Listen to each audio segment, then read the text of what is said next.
Hi மக்களே.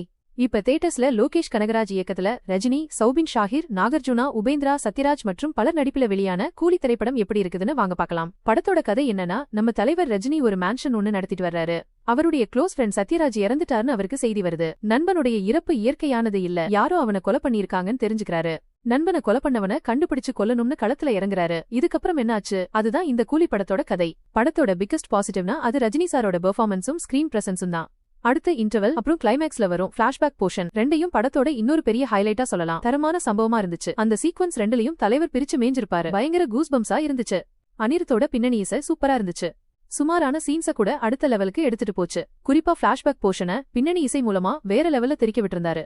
தலைவர் கேரக்டருக்கு அப்புறம் ஓரளவுக்கு எழுதப்பட்ட கேரக்டர் என்னன்னா அது சௌபின் ஷாஹிர் தயால் கேரக்டர் தான். அந்த கேரக்டர் சூப்பரா புல்லா பண்ணி சூப்பரா நடிச்சிருந்தாரு. ஸ்கிரீன் ஃபிளேவர் சுத்தமா சொதப்பிட்டாங்க. ஃபர்ஸ்ட் ஹாஃப் எப்படியோ தேத்தி கொண்டு போயிட்டாங்க. செகண்ட் ஹாஃப் மைய கதையை விட்டுட்டு எங்கேயோ சுத்தி எதையோ சொல்லி முடிச்சிட்டாங்க. மொத்தத்துல படம் எப்படி இருக்குன்னா ரஜினி ஃபேன்ஸ்களுக்கு நல்ல விருந்தா இருக்கும். ஜெனரல் ஆடியன்ஸ்க்கு மிகவும் ஆவரேஜான படம் தான் இந்த கூலி.